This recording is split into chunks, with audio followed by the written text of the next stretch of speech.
partir del versículo 4. Anoche leímos hasta el versículo 3. Pero Jehová hizo levantar un gran viento en el mar, y hubo en el mar una tempestad tan grande que se pensó que se partiría la nave.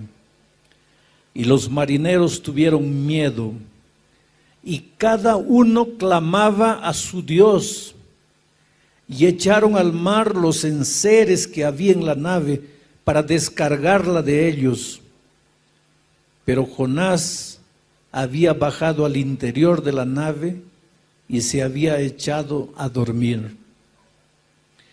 Y el patrón de la nave se le acercó y le dijo: ¿qué tienes, dormilón?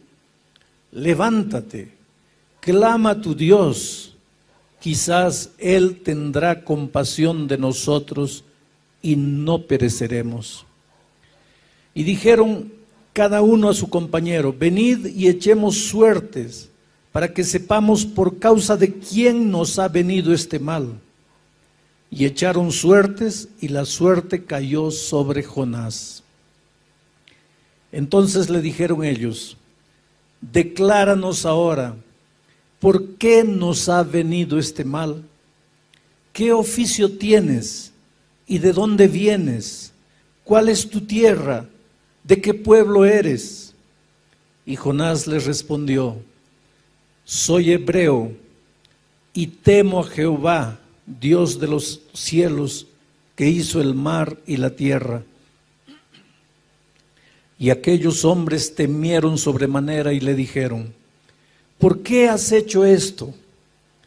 Porque ellos sabían que Jonás huía de la presencia de Jehová, pues él se los había declarado.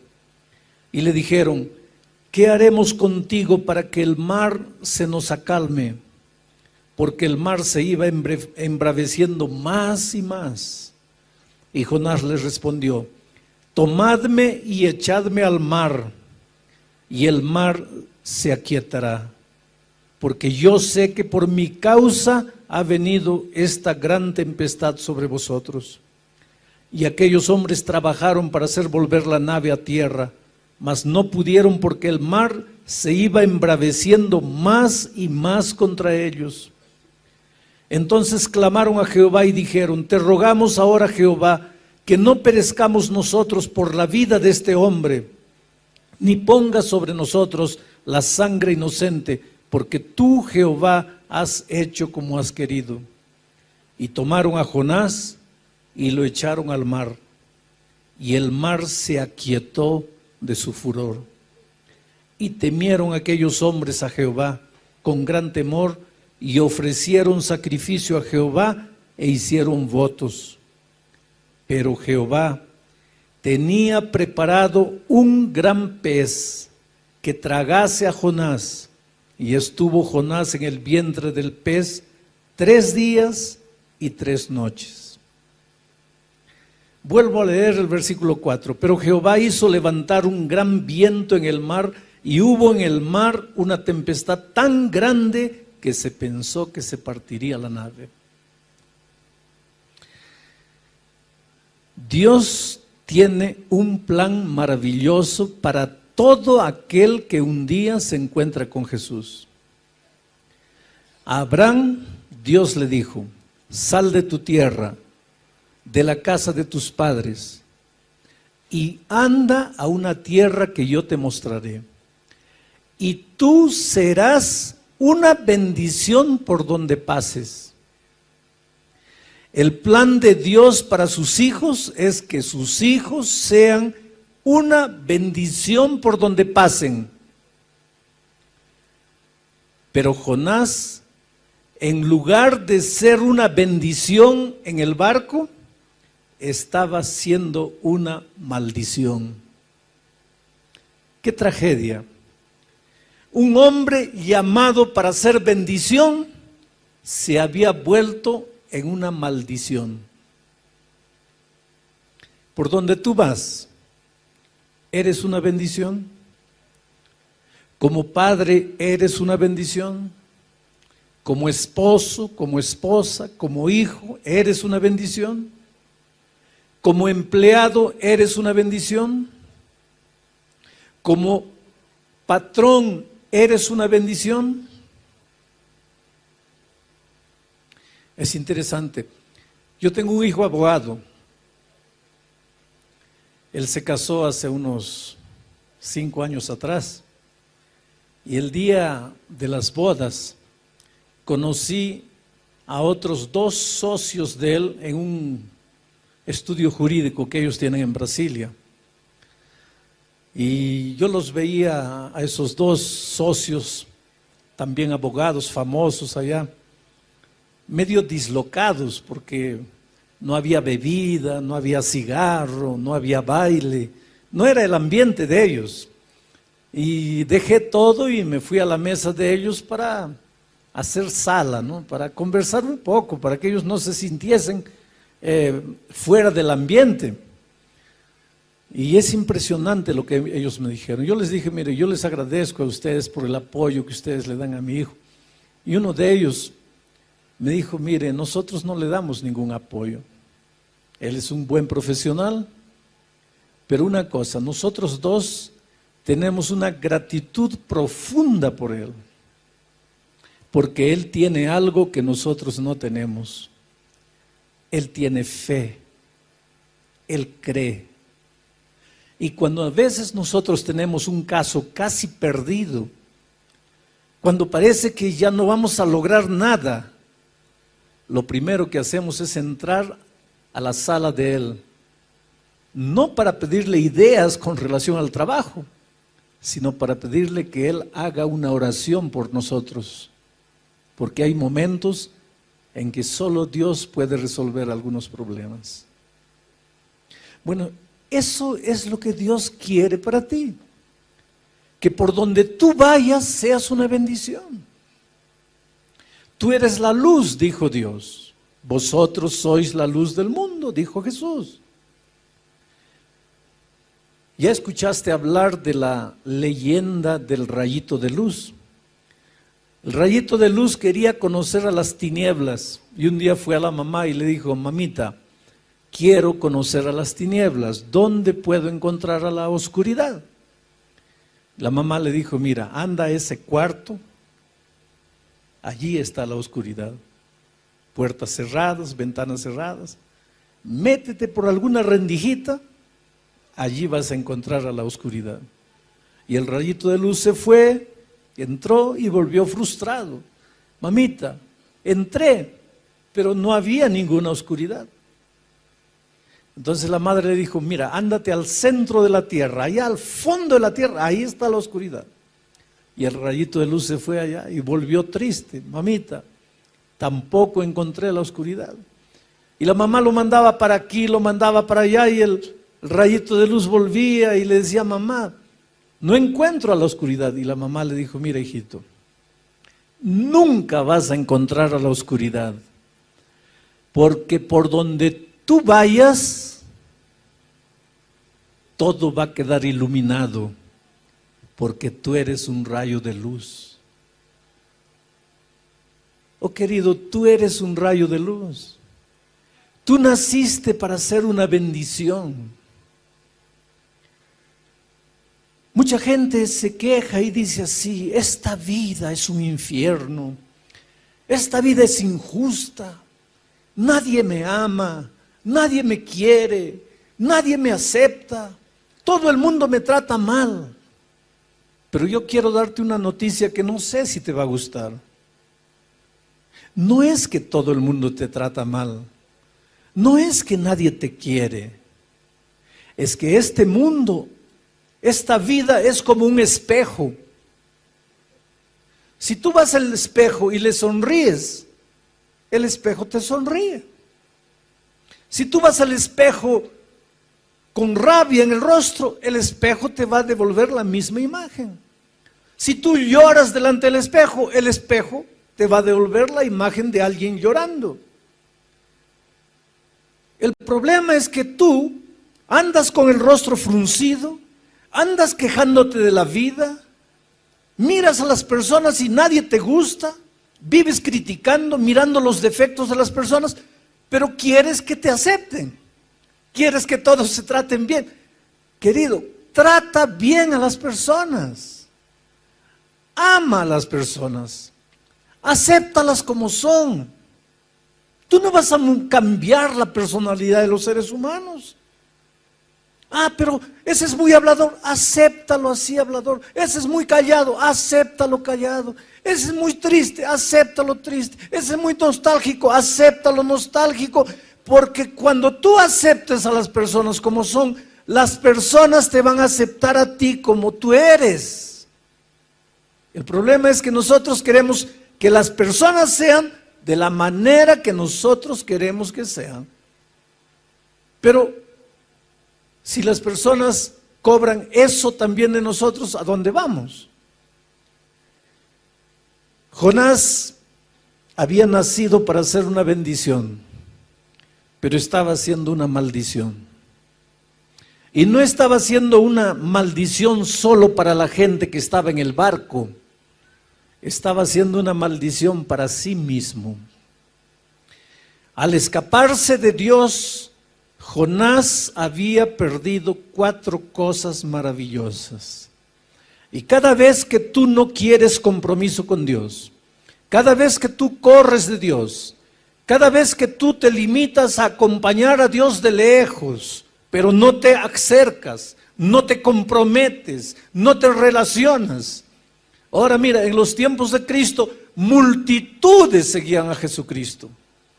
¿Cuántos comieron del pan en el milagro de la multiplicación de los panes y peces? Por lo menos unas 15,000 personas. Cuando crucificaron a Jesucristo, ¿dónde estaban esas 15,000 personas que comieron el pan que Jesús multiplicó? Es que eran personas que seguían a Jesús así de lejos, sin compromiso. Está distribuyendo pan, llego cerca. Está curando, voy allá. Está dando alguna bendición, corro, pero no quiero compromiso. Un paso siempre atrás. Siempre la humanidad fue así. Pero cuando tú vives distante de Jesús, cuando no quieres comprometerte, pierdes 4 cosas. Las 4 cosas que Jonás había perdido cuando decidió alejarse de Dios. En primer lugar, Jonás perdió su capacidad de orar. Perdió su capacidad de orar. ¿Recuerdas cuando leí el texto? Cuando la tormenta apareció, cuando el problema apareció, dice que cada uno de los marineros oraba a un Dios diferente. Cada uno tenía su Dios y cada uno clamaba a Dios. Yo creo que el jefe de los marineros convocó a una noche de oración especial, una reunión especial de oración para que Dios calme la tempestad. Y cada uno oraba a un Dios extraño. Ahora, la única persona que conocía al Dios verdadero, creador de los cielos y la tierra, dormía. Jonás, en la historia, es el primer cristiano que se durmió en una reunión de oración. Se bajó allá abajo y se echó a dormir. Si tú me haces una pregunta esta tarde, pastor, ¿cómo sé que me estoy alejando de Dios? Yo te respondo, cuando empiezas a perder tu capacidad de orar, cuando empiezas a orar poco, te estás alejando de Dios. Pero pastor, si el sábado estuve en la iglesia, no importa. Pero pastor, si yo soy anciano, no importa. Pero pastor, si yo pasé la lección de la escuela sabática, no importa. El hecho de que vienes a la iglesia no mide tu comunión con Dios. El hecho de que tienes un cargo en la iglesia no mide tu comunión con Dios. Lo que mide tu comunión con Dios es tu capacidad de orar. Y la primera evidencia de que te estás alejando de Dios es que te da menos y menos ganas de orar. Y cuando tú no oras puedes estar en la iglesia, pero estás solo en la vida. Y cuando la tormenta viene, ¿qué haces? ¿A dónde vas? Cuando están demitiendo de la empresa a todos los empleados y tu nombre está en la lista, ¿qué haces? Cuando tu hogar se está destruyendo, ¿qué haces? Cuando estás adeudado o endeudado hasta el cuello, ¿qué haces? Porque si tú no estás orando, estás lejos de Dios. La única manera de saber que estás con Dios es si todos los días estás pasando tiempo en oración, abriendo tu corazón y dependiendo de Dios. Pero Jonás había perdido su capacidad de orar. Como consecuencia de haber perdido la capacidad de orar, Jonás empezó a perder la sensibilidad espiritual.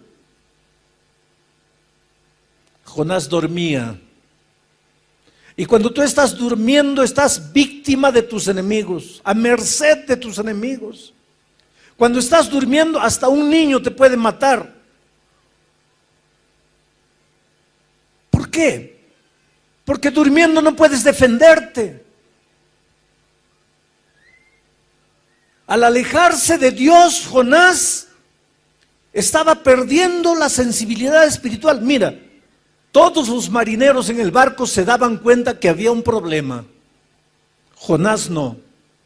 Jonás dormía. Los marineros en el barco agarraban las cosas y arrojaban al mar para que el barco no tuviese mucho peso, a fin de que continuase flotando. Los marineros se esforzaban, los marineros luchaban, los marineros miraban al cielo, pensaban, ¿qué está pasando? Ahora el único que tenía conciencia de lo que pasaba, dormía. Había perdido la sensibilidad espiritual. ¿Sabes que lidiar con cosas espirituales es una bendición, pero puede transformarse en una maldición? Porque podemos familiarizarnos tanto con las cosas espirituales que pasan a ser rutinarias. Dejan de ser especiales, dejan de ser sagradas, tórnanse comunes, tórnanse simples. Pierdes la sensibilidad espiritual. Hay tanta violencia en el mundo, hay tanto secuestro, explosionan las torres, hay guerra, hay terremoto, hay tsunami. ¿Cuándo escuchaste hablar de tsunami? A no ser de estos últimos años. 10 años atrás, ¿sabías lo que era tsunami? Hoy día, ¿alguien no sabe lo que es tsunami? Todo el mundo. Quiere decir, algo está sucediendo en nuestro mundo. Algo está pasando. Y hay mucha gente que no conoce a Dios, que no conoce la palabra de Dios, pero se pregunta, ¿qué está pasando? Y muchos que están en la iglesia duermen. No se dan cuenta. Están perdiendo la sensibilidad espiritual. Al perder su capacidad de orar, Jonás pierde su sensibilidad espiritual. Y al perder la sensibilidad espiritual, Jonás pierde su capacidad de oír la voz de Dios. Se endurece, se adormece y duerme. Y querido, ay de ti y de mí si un día perdemos la capacidad de escuchar la voz de Dios. ¿Cómo Dios habla a tu corazón? A través de la conciencia, que saca sus conclusiones de la palabra de Dios.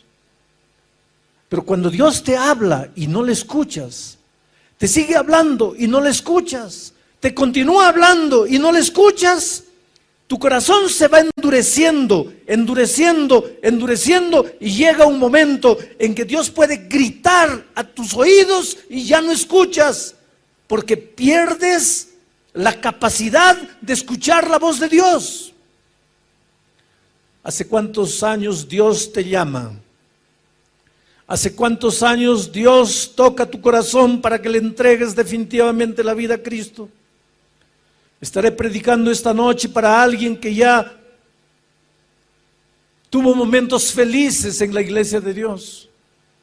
Y por esas cosas de la vida hoy día estás lejos de Dios, lejos de la iglesia.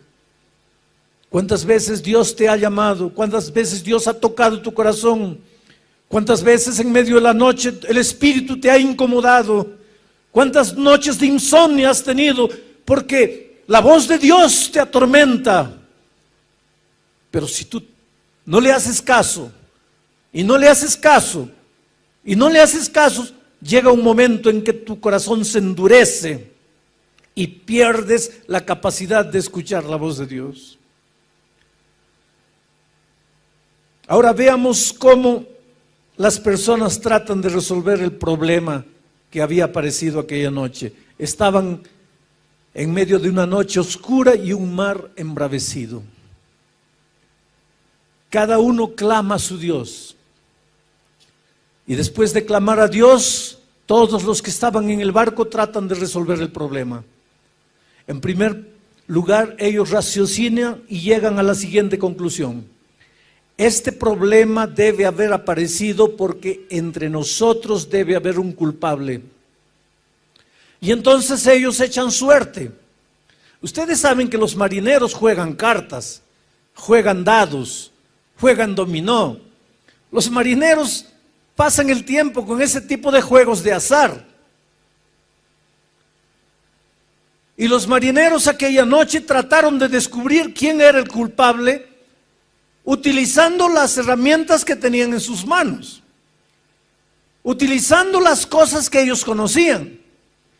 Echaron mano del juego de azar. No es que la Biblia apruebe el juego de azar. Lo que la Biblia está mostrando es que cuando el ser humano está en problemas, trata de resolver sus problemas con lo que tiene en la mano. Ni que para eso tenga que entrar en la tradición humana que no tiene base científica ninguna. Ponte a pensar en nuestros días. La humanidad inconscientemente sabe que este barco está en peligro. La humanidad inconscientemente sabe que la embarcación llamada tierra está corriendo peligro. Y cada uno trata de resolver el problema.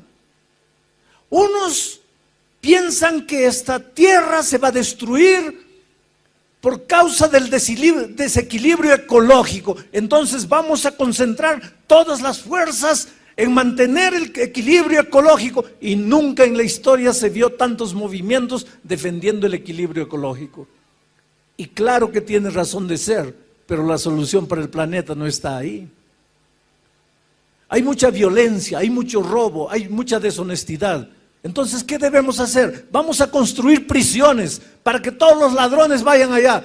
Ahora, querido, si todos los ladrones tuviésemos que ir a la prisión, no quedaría nadie afuera, porque el problema no está afuera, el problema está en el corazón humano.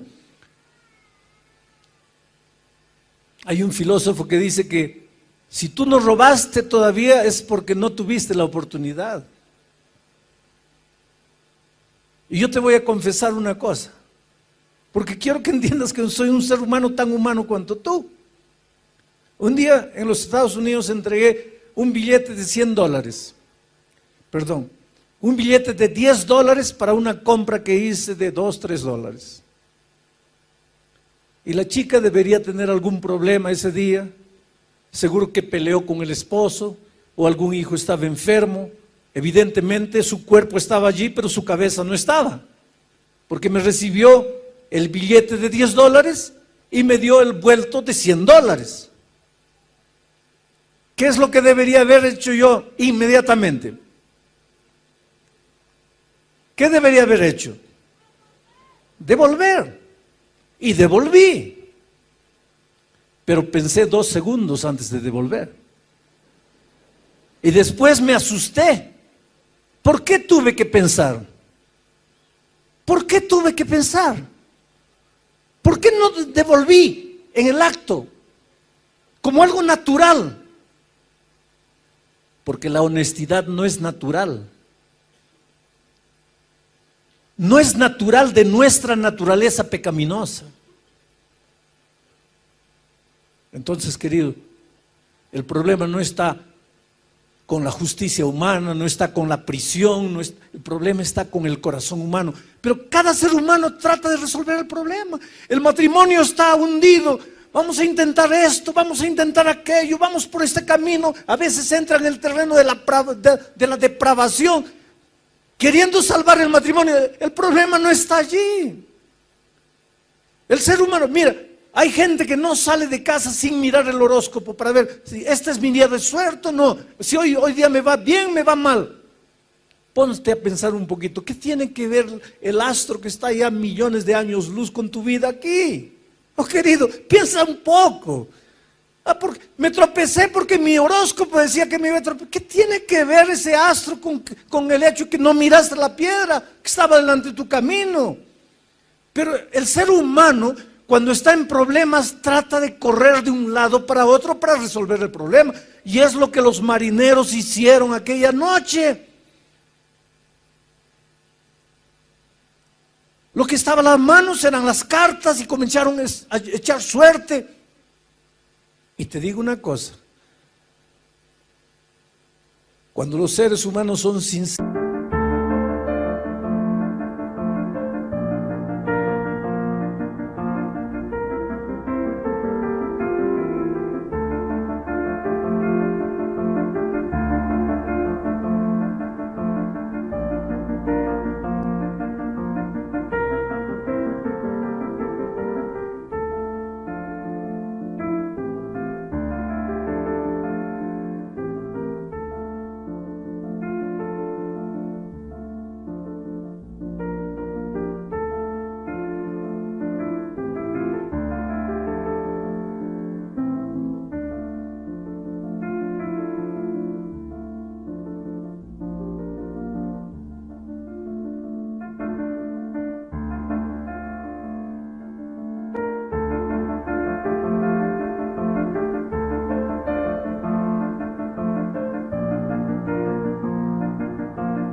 y aunque no estén en el camino correcto,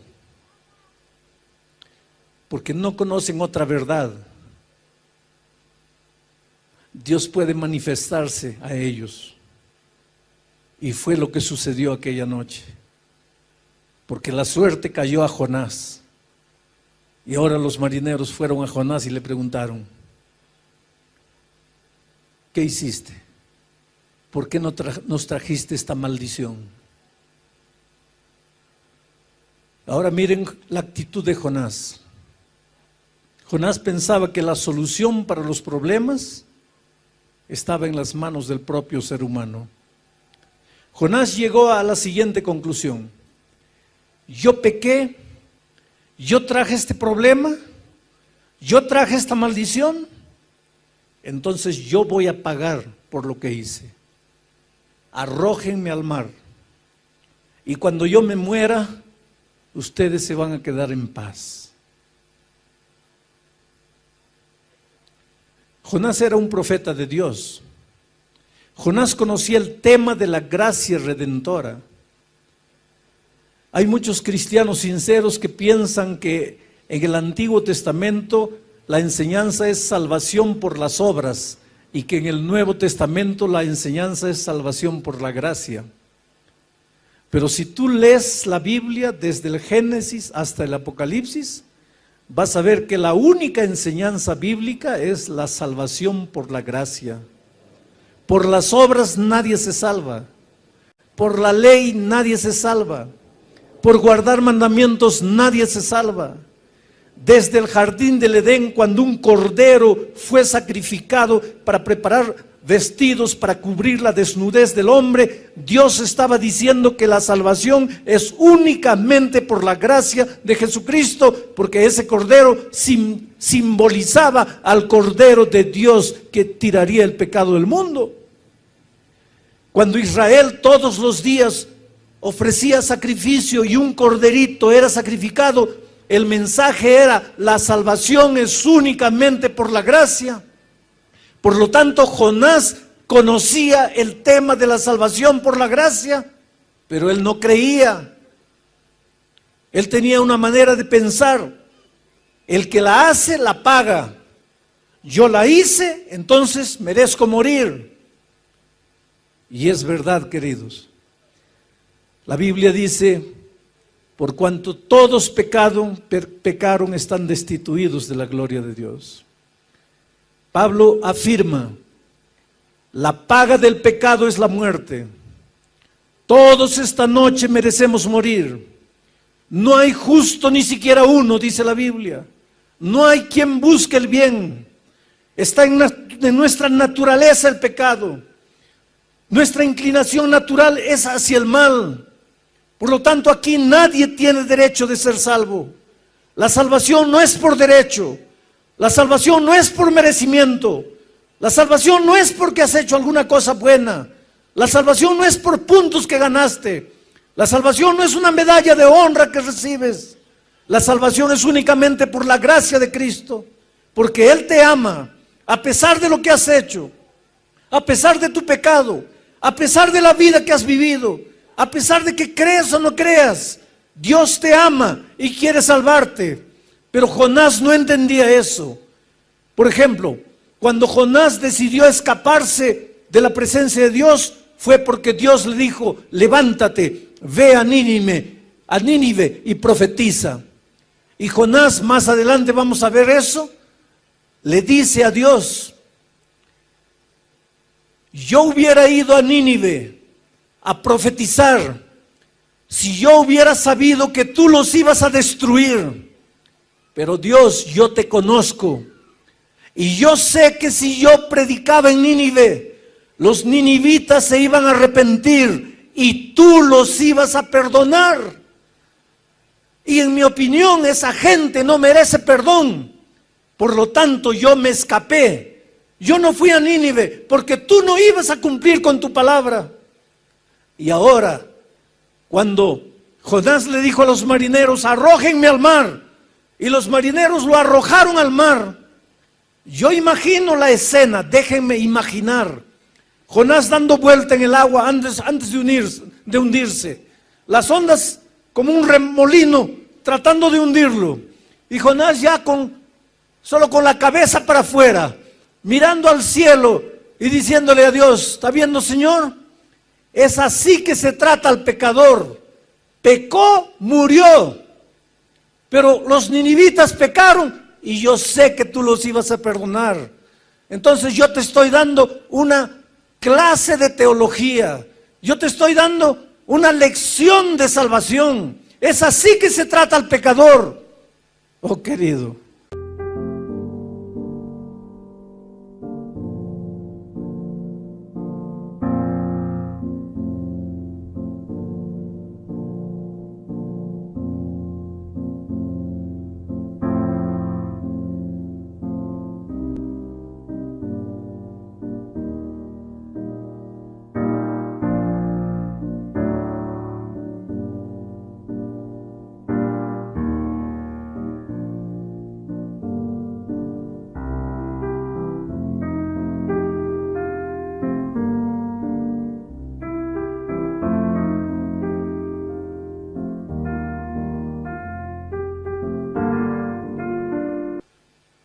Es realmente así que se trata al pecador. Pero no es así que Dios trata al pecador. Porque si Dios te tratase como tú mereces, ¿dónde estarías tú? Si Dios me tratase a mí como yo merezco, ¿dónde estaría yo? Los marineros clamaron a Dios antes de arrojar a Jonás y le dijeron: Señor, no queremos morir por causa de la vida de un inocente. ¿Inocente? ¿Jonás era inocente? Jonás murió, o posiblemente moriría, pero no estaba muriendo por los marineros. Los marineros eran los inocentes. Jonás estaba muriendo por su propia culpa. Diferente de Jesús, que cuando murió en la cruz del Calvario, no estaba muriendo por él, porque Jesús sí era inocente. Él sí estaba muriendo por los pecadores. Él estaba muriendo por mí. Por eso, toda la eternidad no será suficiente para que yo pueda agradecer el amor maravilloso de Jesucristo. Y Jonás desapareció en las aguas. Todo el mundo pensó que había muerto. Y ahora entro a la parte final del texto de esta noche. El último versículo del capítulo 1 dice así: pero Jehová tenía preparado un gran pez. El problema del pecado a Dios no lo agarró por sorpresa. Desde la eternidad Dios ya tenía el plan de salvación preparado. Dios había preparado un gran pez. Ese pez recibiría a Jonás, lo sacaría de las profundidades del mar, lo llevaría a la playa y lo dejaría salvo allí. Tú y yo somos Jonás. Por nuestros pensamientos, por nuestros sentimientos, por nuestras actitudes, nosotros merecemos el fondo del mar, el fondo del pecado, el fondo de la muerte. Pero así como Dios tenía preparado un gran pez para salvar a Jonás, en el maravilloso plan de salvación, Dios tenía preparado una cruz, y en esa cruz murió Jesucristo. Esta noche estaba en el camarín y hay una señora llamada Verónica que todas las noches cuando llego me recibe en el camarín con todo cariño. Tiene un agua caliente, trata de hacer mi estada en el camarín lo más confortable. Esta noche le pregunté: ¿quién eres tú? Y ella me dijo: pastor, hace muchos años, 9 años atrás, cuando mi hijo mayor tenía apenas 6 años, 7 años, mi esposo se fue con otra mujer. Nunca más lo vi, me dejó con 3 hijos, sola para criar 3 hijos. Y un día tuve ganas de morir. Quise quitarme la vida. Estaba en el fondo del pozo, estaba destruida, la vida no tenía sentido.